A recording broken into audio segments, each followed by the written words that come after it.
आज हम करते हैं ड्यूअल नेचर के बहुत ही अच्छे इंपॉर्टेंट क्वेश्चंस जो कि आपके आने वाले competitive exam IIT JEE and NEET के लिए बहुत ही इंपॉर्टेंट रहने वाले हैं। तो लास्ट क्लास में भी मैंने आपको ये क्वेश्चन होमवर्क दिया था। आज इस क्वेश्चन को डिस्कस करते हैं। क्वेश्चन नंबर 1 ही most important, very important question है, board exam point of view से भी और competitive exam point of view से भी।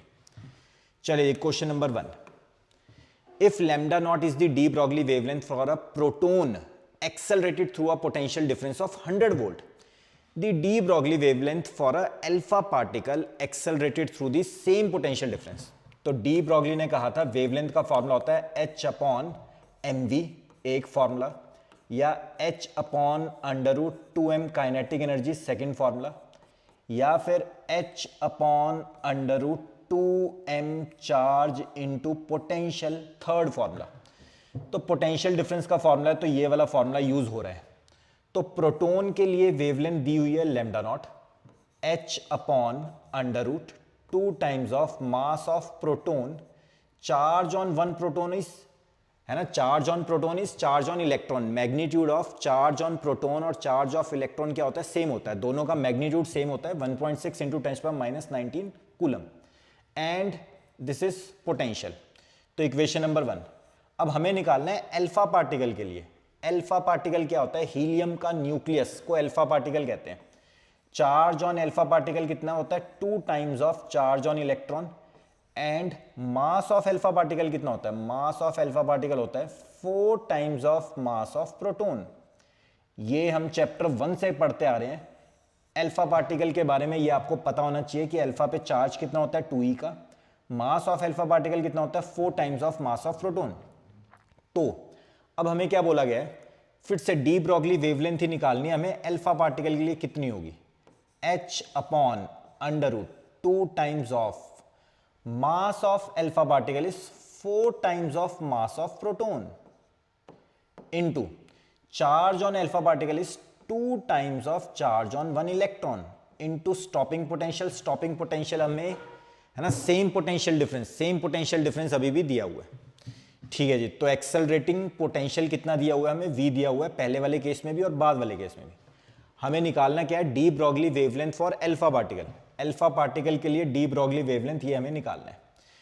तो जब भी कंपेयर करने का मन करे तो हमेशा डिवाइड कर दीजिए। डिवाइड जैसे किया, h से h cut, 2 times of mass of proton से 2 times of mass of proton cut, accelerating potential से एक्सेलरेटिंग पोटेंशियल कट, इलेक्ट्रॉन से इलेक्ट्रॉन कट। तो प्रोटॉन की वेवलेंथ अपॉन अल्फा पार्टिकल की वेवलेंथ, ये कितना आ रहा है, यहां पे सब कुछ 1, ये सबसे नीचे वाली चीज सबसे टॉप पे जाती है मल्टीप्लाई होने, तो यहां पे 4 और 8 दो ही चीजें बची, तो √8 अपॉन 1। तो हमें निकालना है वेवलेंथ ऑफ अल्फा पार्टिकल। तो वेवलेंथ ऑफ अल्फा पार्टिकल कितनी आई यहां से, lambda naught wavelength of proton upon √8।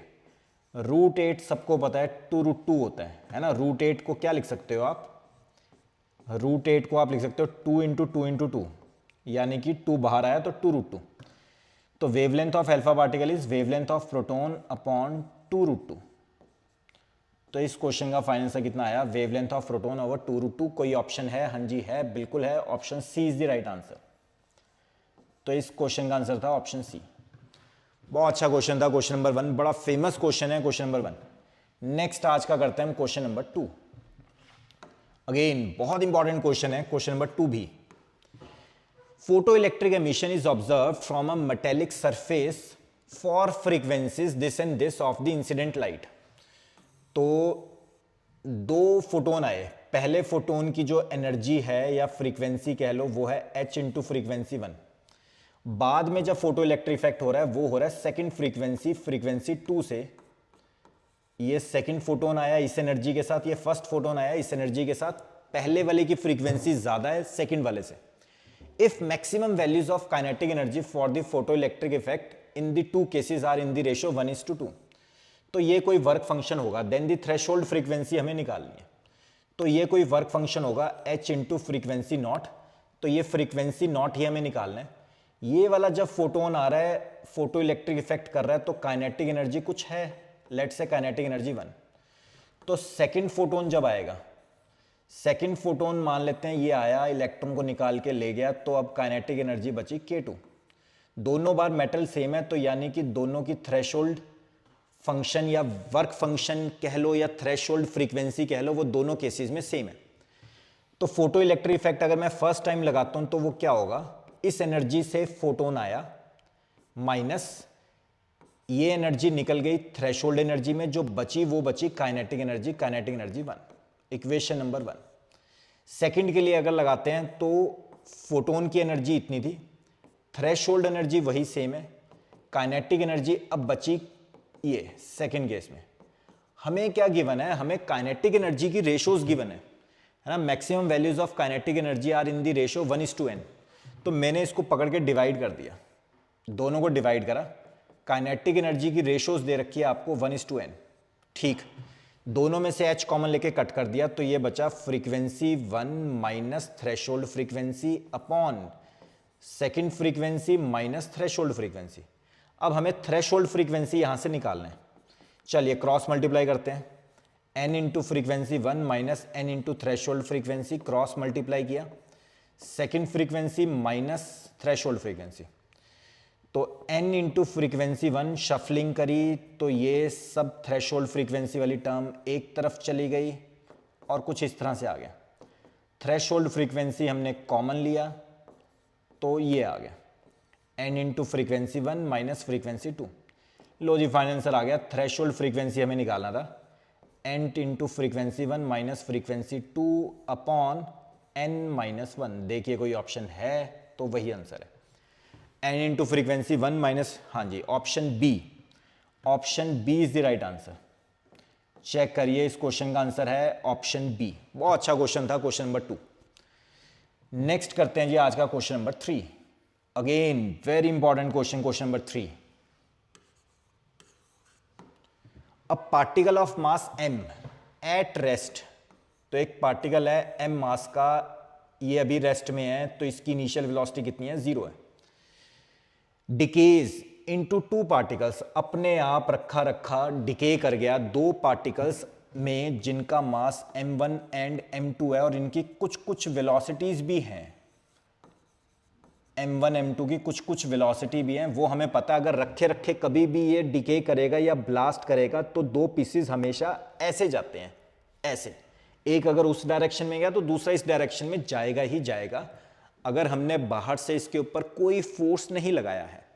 चलिए एक बारी के लिए हमने दिस प्लस दिस मान लिया, ये 2 पार्टिकल थे, तो हमें +1 से पता है, 11th क्लास से पता है, जब भी सिस्टम पे लगने वाले एक्सटर्नल फोर्सेस का सम 0 होता है तो मोमेंटम जरूर कंजर्व कराना है।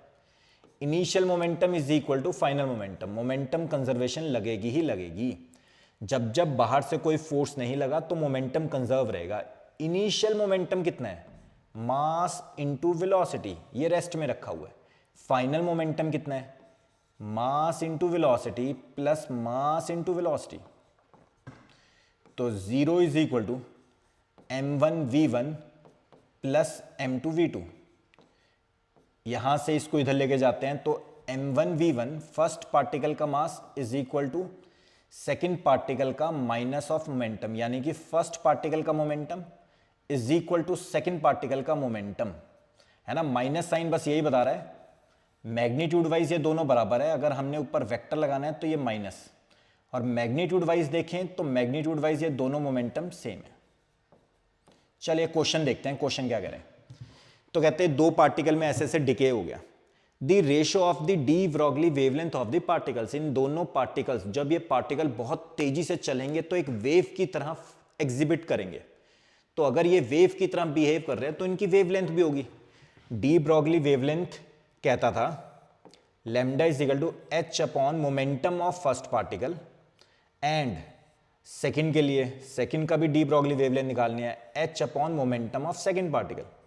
अभी अभी हमने देखा मैग्नीट्यूड वाइज दोनों मोमेंटम सेम है, तो ये से ये कट हुआ, तो डी ब्रॉगली वेवलेंथ कितनी आई, 1:1, 1:1। देखिए कोई ऑप्शन आंसर है, बिल्कुल है, option C is the right answer. बड़ा जबरदस्त क्वेश्चन था, है ना। 11th क्लास और 12th क्लास को कंबाइन करके ये क्वेश्चन बनाया गया था, बहुत अच्छा ऑब्जेक्टिव क्वेश्चन था।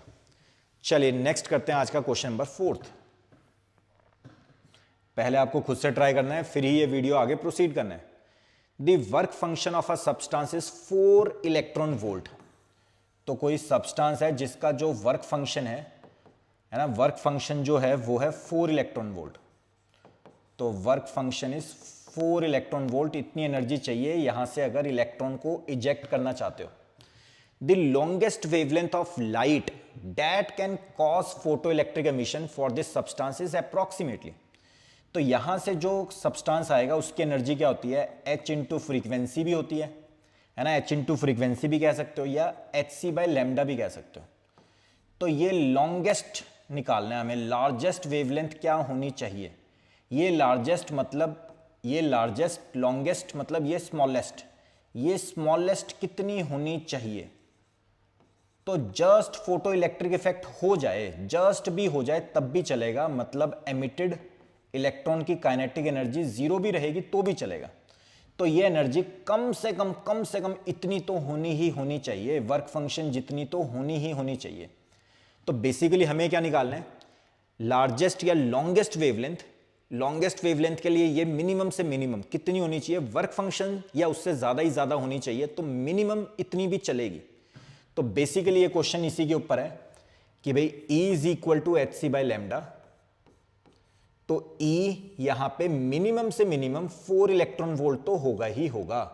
तो अब लैम्डा निकाल देते हैं, hc/E h 6.63 into 10⁻⁻34, c 3 into 10⁸8 speed of light.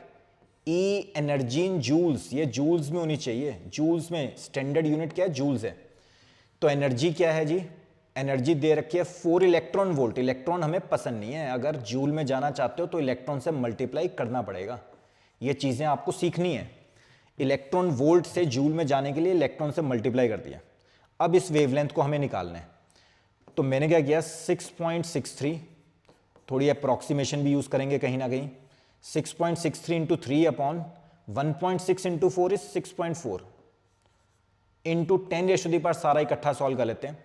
-19 ऊपर गया तो कितना हो गया, 19 + 8 27, -34 + 27, -34 + 27 इज -7। चलिए ठीक, 6.6 ऊपर है, 6.4 नीचे है, तो ये कटिंग करके 1 पॉइंट समथिंग, जरा सा 1 से बड़ा आएगा।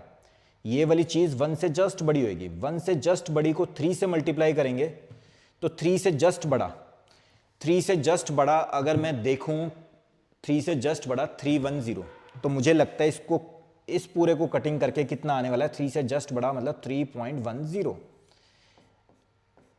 ऑप्शन का भी यूज किया हमने, -7, ये आंसर आया मीटर में। ऑप्शंस देख रहे हो तो नैनोमीटर में है, नैनोमीटर कितना होता है, -9 होता है, -9।